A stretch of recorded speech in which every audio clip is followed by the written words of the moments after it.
Hello, my name is Ishan Sharma, and this is my project demonstration for my RAG assisted medical chatbot.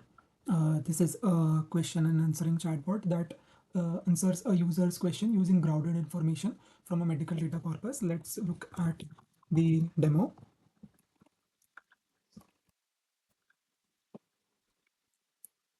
As you can see through this UI, I have asked uh, the assistant a question, and behind the scenes, what happens is that the user sends a message through the UI, and the front end packages that query with some more information like the current session ID, recent conversation history, if present, what is the like top K numbers for how many queries or for how many chunks that is needed for the generation process, and some other more information. And this all this data is sent through a FastAPI endpoint. And in backend, what happens is that first it validates the input, then it passes that input through the RAG pipeline for processing. Inside the pipeline, the documents, the inside the pipeline, the main purpose is to get the most important or most relevant documents or chunks for the user's query. And for that, what we do is we first embed the user query using the same embedding model that we used for embedding our data set, for embedding our documents and our data. Then in the retrieval process, we used a hybrid retrieval strategy that uses a dense semantic search with FAISS and a lexical search with BM25. We use this hybrid search so that we can have both the meaning-based matches and the exact keyword matches. Then what we do is we merge or we like score the we retrieve documents, we retrieve chunks from both of these retrievers, and then we merge them using a logic, and then we send the merged or the best documents or the chunks from our hybrid retrieval strategy to our re-ranker, which re-ranks the retrieved queries, and using a cross encoder re-ranker, so that we can get the most relevant evidence based on the user's query. After re-ranking, we get the top K.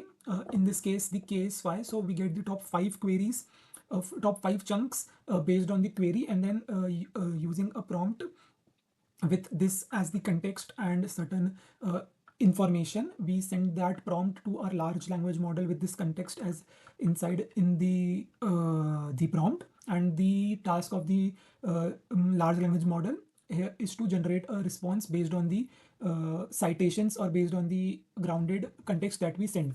We used a llama 3.18 billion instruct model here for our generational purpose, and the model then sends a response to in a JSON format with some more information, and then we extract the model's response for the UI so that it is in a human readable format. And you can see that the model has given the not only given the response, but it also has given the most important or most or the best chunks here, so that we can be certain that the information that the model is taking is not hallucinating, it's grounded and from these documents. Behind the scenes, you can see that I have also implemented a matrix to a matrix viewer to see how the matrix is, and behind the scenes I have also implemented embedding caching, retrieval caching, and some other caching processes, so that the output that we get or the time or it takes very less time for the whole process. And you can see that we also have some other metrics here, like how much time does it take to retrieve the context, how much time does it take for the generation process, if the embedding cache is present or not. And we can also like request the logs here for viewing purposes, like as you can see that this is the query, and this is the request ID that we send with this query, and we have these request ID so that like we can keep a track of what happens. And you can see that not only this, but we also have some more information. As you can see, this is the answer that the model gave, and this is the citations for all the chunks or all the important chunks in this whole process. So this is the overview of my RAG chatbot, and if you want, you can go to this link GitHub page for more information. Here I have explained in detail step by step of what is happening here, how you can reproduce this, and the whole code and the whole process pipeline. Thank you.